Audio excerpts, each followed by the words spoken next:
हमारे महान संगठन के all India president Shri Vinay Babu ji, joint secretary Shri Prasad Poddar ji, हमारे संगठन के भूतपूर्व अखिल भारतीय उपाध्यक्ष, all India president, vice president और इस अहमदाबाद डिवीजन के primary member Shri Deepak Vaghela ji, western zone के zonal president, joint secretary Shri Rana साहब, ग्लेसियर द लीडर गुजरात डिवीजन, हमारे वेटरन लीडर और यहाँ पर उपस्थित हमारे सभी अहमदाबाद के क्लास 1, क्लास 2, क्लास 3 और सभी संवर्ग के हमारे साथी और हमारे दीपक, हमारे धर्मेंद्र पटेल जी के परिवार के सभी सदस्य। आज बहुत ही अच्छा अवसर है, हम लोग अपने लीडर को यहां पर सम्मान देने के लिए उपस्थित हैं और आपकी जो उपस्थिति आज वर्किंग डे है और वर्किंग डे में खासतौर से LIC के जो मार्केटिंग फोर्स के लोग होते हैं उनकी व्यस्तताएं ज्यादा होती, लेकिन स्पाइट ऑफ सारी चीजों के बाद भी जो आपकी उपस्थिति है वो इस बात को इंडिकेट करती है कि हम आज अपने धर्मेंद्र जी को जो है यहाँ पर इनका सम्मान समारोह करने के लिए आए हैं। निश्चित रूप से जो है हम इसके बहुत ही इसके लिए हमको गर्व है। साथियों, अभी बहुत से लोग फेयरवेल मीटिंग कर रहे थे, मैं इसको इसलिए फेयरवेल मीटिंग नहीं मानता हूं कि जब भी कोई व्यक्ति या कोई भी मनुष्य जब किसी एम्प्लॉय रिलेशन के अंतर्गत जब वो नौकरी ज्वाइन करता है तो उसका रिटायरमेंट भी उसी दिन तय हो जाता है, क्योंकि उस संस्था के अपने नियम होते हैं और ये उसी दिन बता दिया जाता है कि इस दिन आपका रिटायरमेंट होगा। और रिटायरमेंट के बाद जो स्थिति रहती है वो सभी आप लोगों को पता है, लेकिन आज का जो मीटिंग है वो रिटायरमेंट मीटिंग, फेयरवेल मीटिंग को हम न कहकर हम ये कह सकते हैं कि आज हम अपने लीडर का यहाँ पर सम्मान करने के लिए हमारी पूरी जो है पूरे साथी हमारे यहाँ पर एकत्र हुए हैं, चाहे हमारे ऑल इंडिया के प्रेसिडेंट, गुजरात के बहुत से डिवीजन से हमारे वेटरन लीडर्स, हमारे डिवीजनल सेक्रेटरी प्रेसिडेंट और यहाँ पर अहमदाबाद डिवीजन के सारे हमारे सभी क्लास के एम्प्लॉय। और ये बहुत ही प्रासंगिक होता है जब किसी लीडर का इस तरह से सम्मान होता है, तो ये आने वाले जो हमारे लीडर्स होते हैं उनके लिए एक चैलेंज होता है, क्योंकि कहीं ना कहीं धर्मेंद्र जी का जो सारे वक्ताओं ने जो बोला कि धर्मेंद्र जी अहमदाबाद डिवीजन में as a divisional secretary, as divisional president, इन्होंने मेरे साथ बहुत दिन तक काम किया और इन्होंने बहुत सपने देखे थे। जब ये संगठन के चीफ एग्जीक्यूटिव के रूप में थे, राष्ट्रीय कार्यकारिणी की बैठकों में ये आते थे, तो इनके पास बहुत से सपने रहते थे और वो सपने आज मैं इस बात को बड़े गर्व के साथ आपके साथ शेयर करना चाहता हूं कि धर्मेंद्र भाई जी जो सपने देखे थे, आज 90% सपने जो है इनके पूरे हो चुके हैं। आज पूरे भारतवर्ष में आज हमारा विकास अधिकारी सुरक्षित है। Anywhere business credit given by the development officer, anywhere agent recruited by the development officer, credit given by the development officer. Anywhere agent, anywhere recruit agent, जो इन्होंने पीडीओ के लिए सपना देखा था। हम लोगों ने 2014 से एक रोड मैप बनाया था और हम लोग उसको आगे लेकर चल रहे थे कि एक पीडीओ को जो कंफर्मेशन का एक फिक्स नॉर्म होना चाहिए।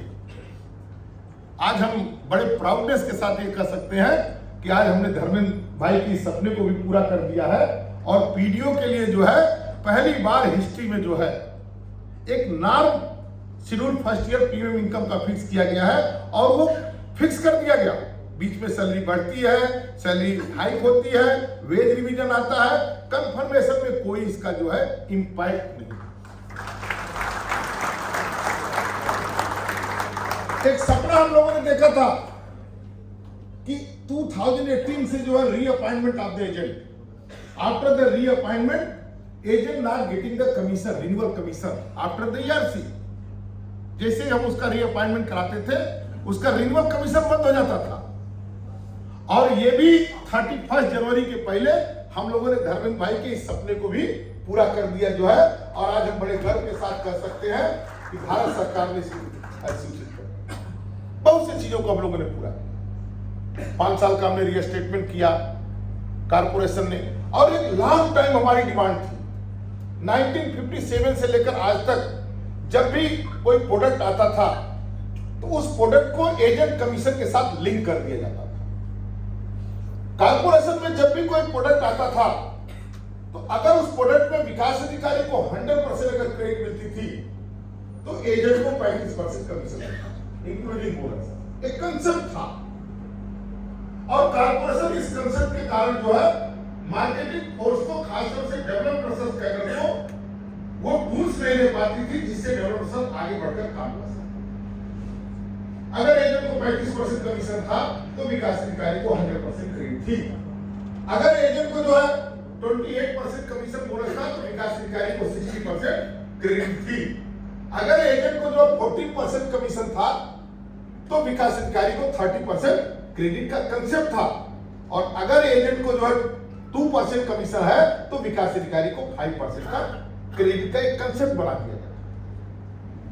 लेकिन अभी हमने जनवरी में एक कंसेप्ट, इस सारे कंसेप्ट को खत्म कर दिया। हमारे स्टीम चेयरमैन ने एक बड़ा डैशिंग डिसीजन लिया। उन्होंने कहा कमीशन एक दूसरा मैटर है और क्रेडिट एक दूसरा मैटर है, क्योंकि क्रेडिट विकास अधिकारी का फोकस डाइवर्ट हो जाता है। विकास अधिकारी अपने सर्विस कंडीशन के पैरामीटर में सारी चीजों को सोचता है। और आज हम बड़े गर्व के साथ कर सकते हैं कि आज हम जब इस महानायक की विदाई समारोह में, सम्मान समारोह में उपस्थित हुए हैं तो यह भी हमारा एक सपना पूरा हो गया कि विकास अधिकारी को 5 साल की पीपीटी पर जो है 5 साल के प्रीमियम पेइंग टर्म पर जो है विकास अधिकारी को 100% की क्रेडिट मिल रही है। ये हिस्ट्री का बिग अचीवमेंट। और जब भी कोई विकास अधिकारी रिटायर करता है, एक कर्मचारी रिटायर करता है तो उसकी जगह पर दूसरा कर्मचारी आ जाता है, पहले से पोस्टिंग हो जाती है। उसका स्थान जो है एक दिन केवल रिक्त दिखाई देता है, एक दिन। दूसरे दिन उसके जो उसका रोल है वो दूसरा आदमी करने लगता है। लेकिन जब कोई विकास अधिकारी रिटायर करता है तो वो अपने पीछे का स्थायी विरासत छोड़ जाता है। और आज जब हमारे धर्मेंद्र जी 31 जनवरी को रिटायर किए तो एक अस्थायी विरासत छोड़ के गए। तो हमारी जिम्मेदारी उस अस्थायी विरासत के लिए भी इंपॉर्टेंट है, उसको भी हमको टेक केयर करना है। क्योंकि जब कोई विकास अधिकारी रिटायर होता है तो वो अपने साथ एक अभिकर्ताओं की फौज भी छोड़ के जाता है। और वो जो अभिकर्ता होते हैं वो निगम के लिए एसेट होते हैं। और ऐसे अभिकर्ताओं को हम लोगों को जो है ऐसी कोई कमी नहीं महसूस होनी चाहिए कि नहीं साहब धर्मेंद्र जी रिटायर करते हैं। और धर्मेंद्र जी हमारे अहमदाबाद डिवीजन के डिविजनल प्रेसिडेंट के रूप में भी कार्य किए, डिविजनल सेक्रेटरी के रूप में काम करते हुए आप अपना शानदार कार्यकाल भी पूरा किया। सितंबर में आपकी Ahmedabad meeting, GB meeting Jaisalmer में हुई, उस कारणों से मैं नहीं जा पाया था। और शानदार वहां पर भी जो आपने नई पीढ़ी के लिए अहमदाबाद डिवीजन के नए पदाधिकारियों का चयन किया। और अहमदाबाद एक वाइब्रेंट डिवीजन रहा शुरू से। और पूरे हिंदुस्तान में एक तो सबसे बड़ा डिवीजन और उस सबसे बड़े डिवीजन के साथ साथ वाइब्रेंट डिवीजन, दोनों एक साथ अगर आप कहेंगे तो बड़ा मुश्किल सफर है। लेकिन अहमदाबाद के साथ ये कहा जा सकता था शुरू से ही। और हम लोग, चूंकि मैं वाराणसी से बिलोंग करता हूं और अभी मोदी जी की बात हो रही थी, तो हमारे यहाँ के सांसद मोदी जी हैं। मतलब मोदी जी हमारे यहाँ हैं, हम लोग मोदी जी के पास नहीं गए। ये ध्यान दीजिए, लोग कहते हैं मोदी जी हमारे यहाँ है, और अगर हमारे यहाँ नहीं आते तो मोदी जी को जो 75 सीट नहीं मिलती, और अगर यूपी से अगर 75 सीट नहीं मिलती तो आज देश में मोदी जी का मॉडल जो है वो इंप्लीमेंट नहीं होता। और आज भी जब भी आप देखते होंगे, जब भी कोई टीवी पर बात चलती है तो उसमें माइनस यूपीए जो एनडीए जो है वो एब्सोल्यूट मेजॉरिटी में नहीं रहता है, लेकिन जैसे ही टीवी एंकर जो है एनालिसिस जो है जो चुनावी विश्लेषण होते हैं, जैसे यूपी वाला हिस्सा जोड़ लेते हैं तो वो 300 के पार हो जाता है। तो हम लोग तो चूंकि वाराणसी से हम बिलोंग करते हैं और वाराणसी में एक बहुत बड़ा डिवीजन है।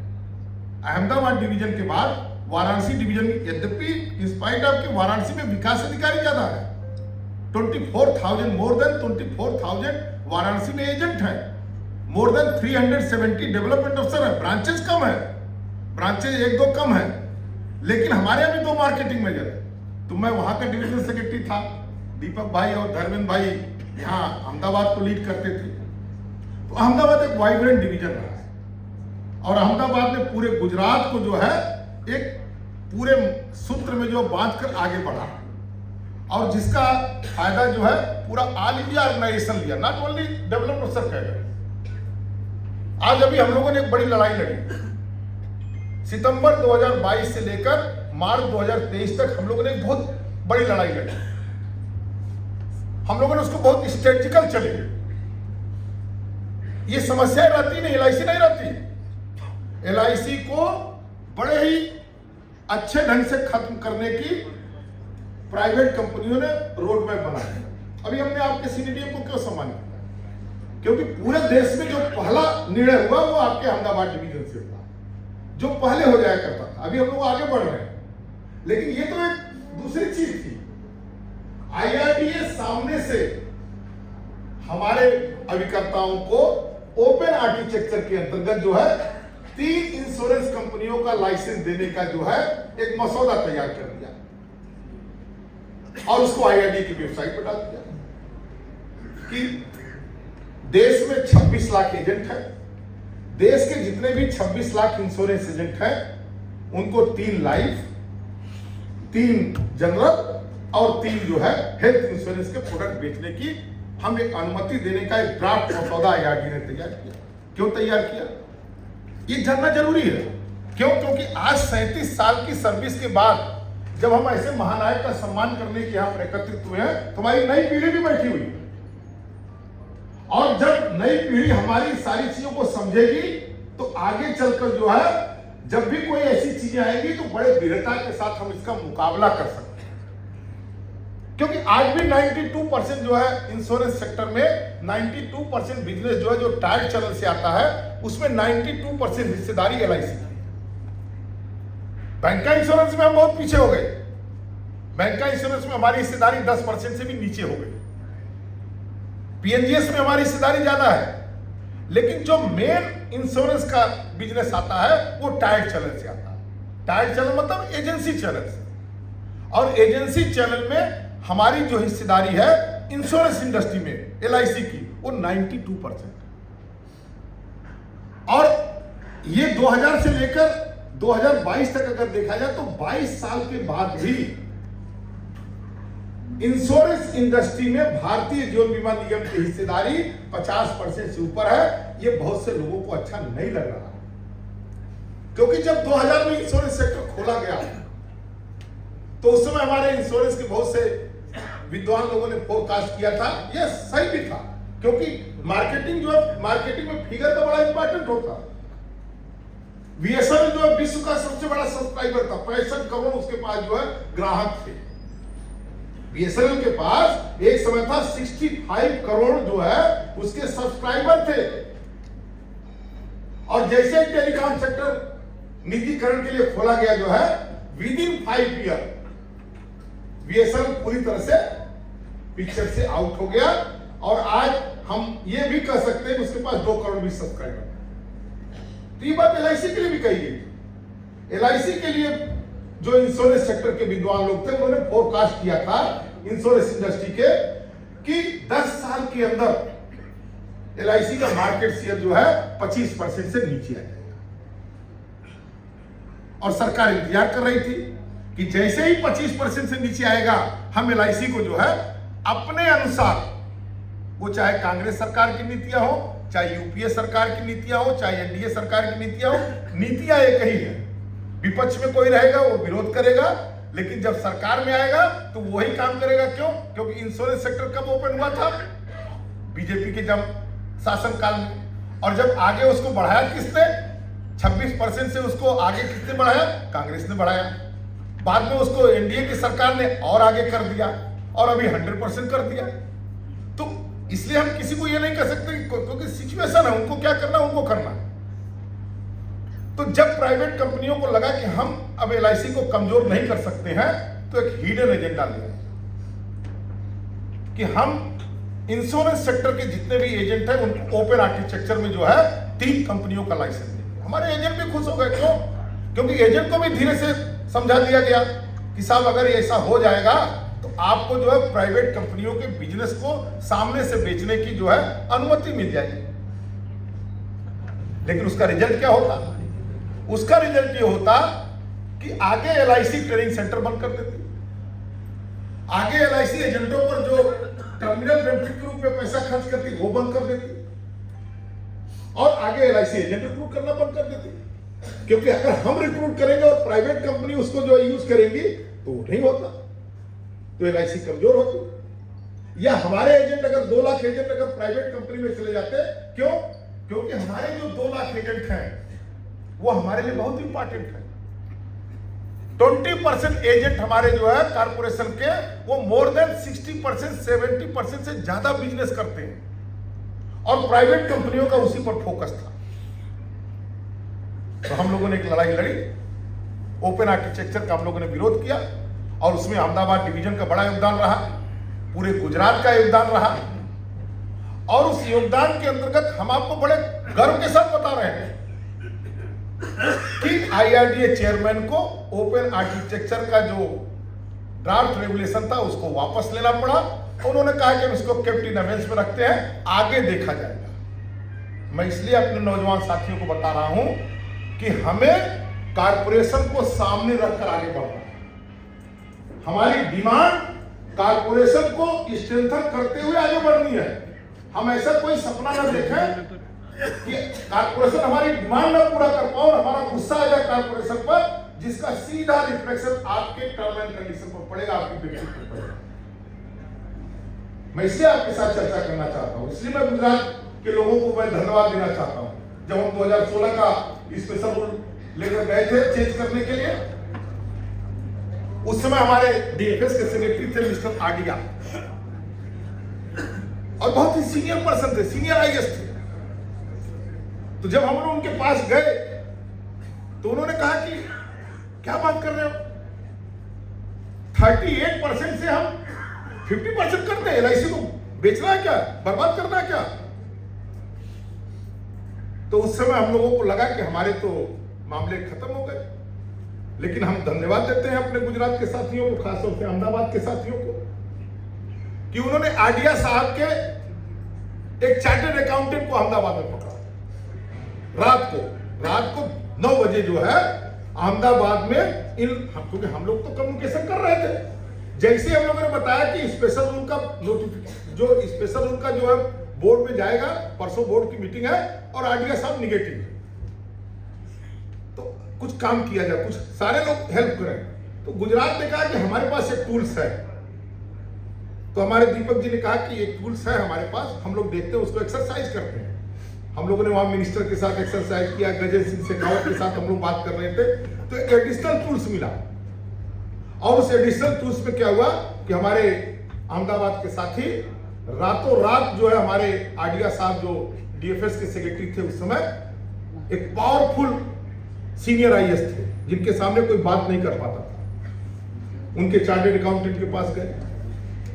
इन लोगों ने रात को कन्विंस किया, तो चार्टर्ड अकाउंटेंट के समझ में बात आ गई। तो उसने एक मेल भेजा जो है किसको, आडिया, हसमुख आडिया को, और कहा कि ये एलआईसी के लोग हैं, दे आर जेन्युइन, इनकी डिमांड जेन्युइन है, you think you revisit. In between हम लोगों ने जो है मिनिस्ट्री के साथ और भी हम लोगों ने अपने रिसोर्सेज का वो किया था, तो आडिया साहब जो है कन्विंस हुए उसमें। आज इस बात को मैं इसलिए दोहरा रहा हूं कि स्पेशल रूल 2016 के मॉडिफिकेशन में अगर योगदानों की चर्चा किया जाए तो निश्चित रूप से मेरे रिजीम में मैं सेक्रेटरी जनरल था, हमारी टीम थी, उसके रिजीम में स्पेशल रूल का नोटिफिकेशन हुआ, लेकिन टीम के पीछे कौन कौन लोग थे ये बहुत ही महत्वपूर्ण होता है। और आज हम बड़े गर्व के साथ कह सकते हैं कि जब हम अपने धर्मेंद्र भाई के सम्मान समारोह में आज उपस्थित और इनका परिवार भी आज उपस्थित है, और सबसे ज्यादा अगर सेक्रीफाइस किसी ने किया, धर्मेंद्र भाई तो मीटिंग में भाषण घूमना, लेकिन सबसे ज्यादा अगर किसी ने सेक्रीफाइस किया तो हमारी आदरणीय भाभी जी ने किया। और मैं चाहता हूं एक बार इनके लिए स्टैंडिंग ओवेशन में खड़े होकर आप लोगों जो है इनके लिए पूरा सम्मान के साथ जो है प्रयत्न करेंगे, क्योंकि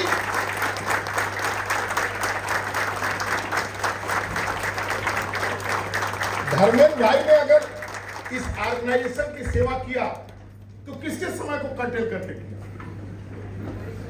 अगर मान लीजिए कि मैं धर्मेंद्र भाई 200 दिन 100 दिन या 50 दिन अगर बाहर रहे तो वो किसका समय था, वो परिवार का समय था।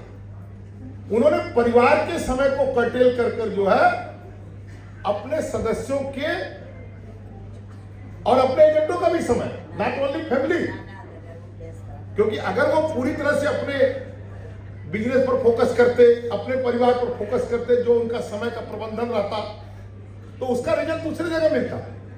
तो अगर देखा जाए तो सेक्रीफाइस किसने किया, धर्मेंद्र भाई के परिवार ने किया और धर्मेंद्र भाई के अभिकर्ताओं ने सेक्रीफाइस किया। तो मैं इस शुभ अवसर पर पूरे परिवार को सलाम करता हूं, सल्यूट करता हूं on behalf of the national federation. और मैं अभी हमारे दीपक जी बोल रहे थे, तो विकास अधिकारी कभी रिटायर नहीं होता, मार्केटिंग का आदमी कभी रिटायर नहीं होता, क्योंकि 37 साल 37 इयर्स की जर्नी करने के बाद वो भी एक पोस्ट पर, और पीएसयू सेक्टर में जहां पर सारी फैसिलिटीज है, इंप्लॉयर इंप्लॉय का रिलेशन है, ग्रेस्टी है, पीएफ है, मेडिक्लेम है, ऑल द फैसिलिटीज, और वहां पर एक ही जगह से रिक्रूट होना और एक ही जगह से रिटायर होना, ये केवल विकास अधिकारी संवर्ग में जो संभव है। और जो लोग भी विकास अधिकारी नियुक्त हुए हैं, चाहे नौजवान साथी हो, थोड़ा बहुत उनका होता होगा, उनके ग्रीवांसेज होते हैं, लेकिन मैं आपको आज बड़े गर्व के साथ कहना चाहता हूं कि आपके परिवार के लोगों ने या आपने कोई बहुत अच्छा काम किया होगा, तब आपको विकास अधिकारी की नौकरी मिली है, इसके लिए आपको गर्व होगा। और मैं आपको, हमारे नौजवान साथी हैं, अभी मेरे पास मेरे फेसबुक पेज पर जाइएगा, एक हमारी मौसमी बर्मन जो है आसाम की लेडी डेवलपमेंट अफसर, 2019 में वो डेवलपमेंट अफसर बनी, तो वो कंफर्मेशन के बाद ही वो इंसेंटिव अर्नर हो गई। तो मैंने उससे पूछा कि मौसमी, तुम बहुत टैलेंटेड लेडी हो, तुमको एलआईसी में एज ए विकास अधिकारी तुम कहीं भी जा सकती हो। तो उसने मेरे को कम से कम 20 नौकरी का दिखाया लेटर कि साहब मेरे को इंटर कॉलेज में लेक्चरर, डिग्री कॉलेज में लेक्चरर, इंटरटेनमेंट इंस्पेक्टर, तमाम तरह की नौकरी उसको मिली। तो मैंने कहा तुमको ज्वाइन कर लेना चाहिए था। उसने कहा नहीं साहब, विवेक जी, विकास अधिकारी से अगर कोई अच्छी नौकरी है तो वो डिप्टी कलेक्टर या आईएएस, और जब मैं डिप्टी कलेक्टर बनूंगी या आईएएस बनूंगी तभी मैं इस नौकरी को छोड़ सकती हूं। नहीं तो मेरे पास तो नौकरी का अंबार, और सही में उसके पास 20 नौकरियां थी। ये बात मैं आपको उसके अपॉइंटमेंट लेटर में दिखा दूंगा। उसको आसाम सरकार में इंटरटेनमेंट इंस्पेक्टर, उसको डिग्री कॉलेज में उसको लेक्चररशिप, तमाम तरह की उसकी नौकरी थी। एलआईसी के विकास अधिकारी से 10 डबल इनकम थी। लेकिन वो लेडी कहती थी कि इस विकास अधिकारी से अच्छी नौकरी हिंदुस्तान में कोई नौकरी नहीं। और आज उसका रिजल्ट क्या होता है कि हमारे लोग प्रमोशन पर जाते हैं एवीएम सेल्स पर। ये हमारे कुछ परिवार के लोग बैठे हुए, इनको हम बताना चाहते हैं कि हमारे लोग एवीएम सेल्स का पैकेज कितना है आज की डेट में, 30 लाख से ज्यादा। हमारे लोग एजीएम सेल जाते हैं और 10 दिन में वापस चले जाते हैं। क्यों? क्योंकि विकास अधिकारी की नौकरी आज भी हिंदुस्तान में सबसे अच्छी नौकरी है। और जैसे ही मौसमी को जो है डिप्टी कलेक्टर की नौकरी मिली, डिप्टी कलेक्टर आसाम सरकार में अभी उसने पीसीएस क्वालिफाई किया, 66 उसकी रैंकिंग रही, असिस्टेंट कमिश्नर की उसको नौकरी मिली, तब जाकर उसने इस विकास अधिकारी की नौकरी को छोड़ा और बड़े दुखी मन से छोड़ा। और उसने कहा कि स्पाइट ऑफ, क्योंकि मेरे को इससे बहुत बड़ी नौकरी मिली है, मैं परिवार को, लेकिन इस विकास अधिकारी से अच्छी नौकरी नहीं है। तो मैं अपने नौजवान साथियों को, खासतौर से हमारे पीडीओ साथी, इनके चूंकि ये आए हुए हैं और इनके पास प्रश्न है और प्रश्न रहने भी चाहिए। एक वाइब्रेंट ऑर्गेनाइजेशन में या एक वाइब्रेंट इंस्टीट्यूशन में जो उसके कर्मचारी हैं, उनके पास प्रश्न होने चाहिए। लेकिन आपको यह समझना चाहिए कि आप एज ए LIC विकास अधिकारी के रूप में आपको भगवान ने कोई आपको गिफ्ट दिया है, आपके परिवार के लोगों ने अच्छा काम किया है, तो आप विकास अधिकारी के रूप में, और आप सोचिए बहुत से भी कर्मचारी रिटायर करते हैं, बहुत से लोग रिटायर करते हैं, बहुत से लीडर भी रिटायर करते हैं, लेकिन आप सोचिए कि एक विकास अधिकारी, एक लीडर के सम्मान के रूप में इतने लोग आज एकत्रित हुए हैं। कोई आपको जबरदस्ती नहीं बुलाएगा, आपके अंदर स्वतः इस भावना के साथ आप यहां पर उपस्थित हुए हैं कि आपको अपने लीडर का सम्मान करना है।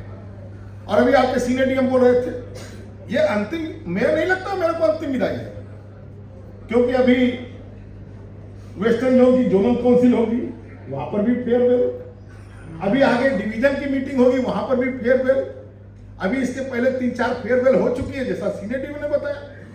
तो अभी तो ये विदाई चलती रहेगी।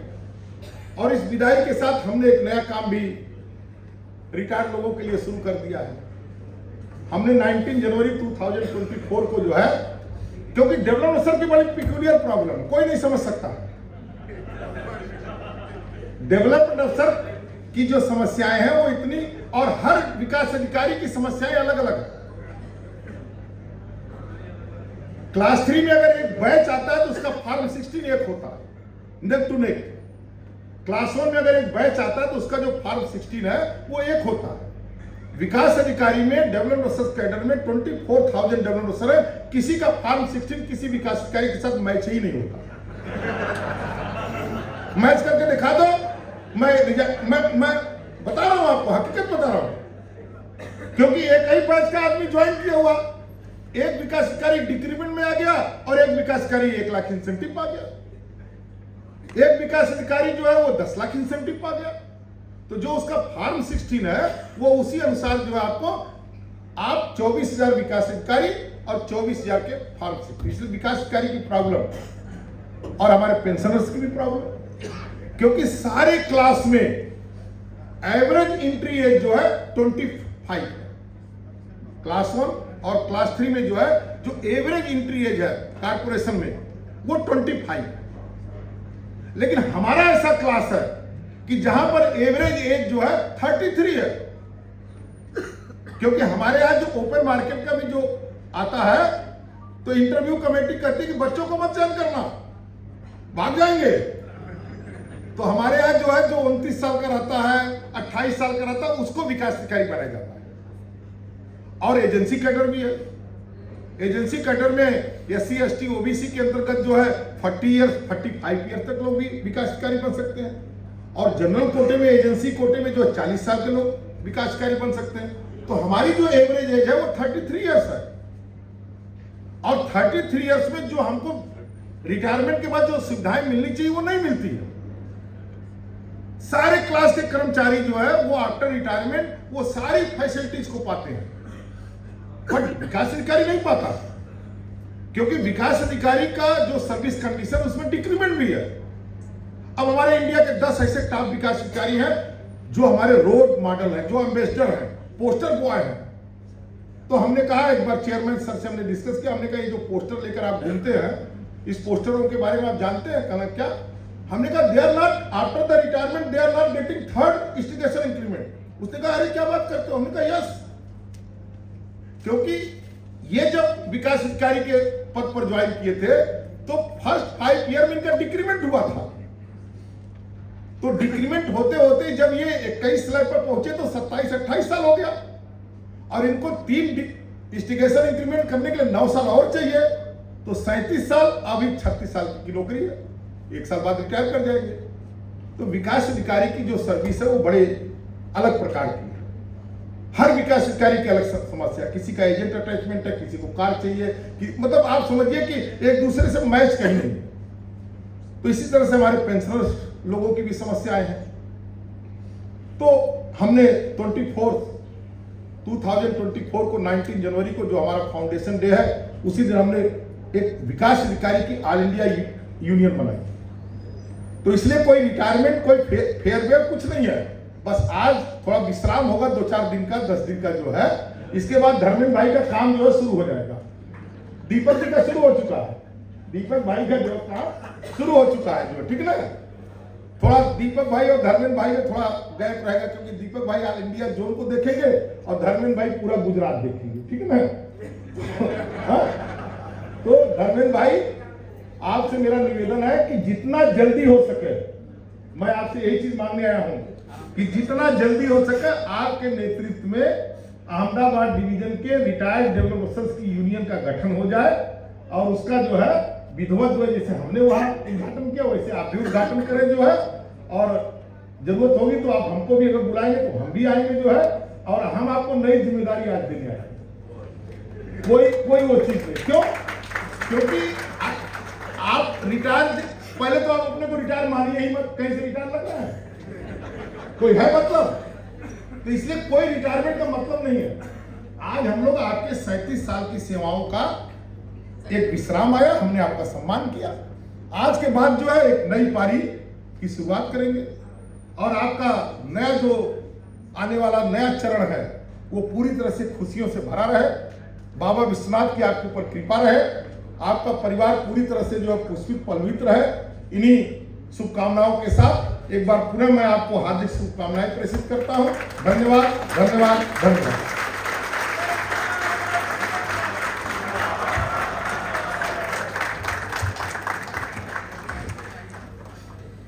बहुत धन्यवाद सर, कुछ बातें आपने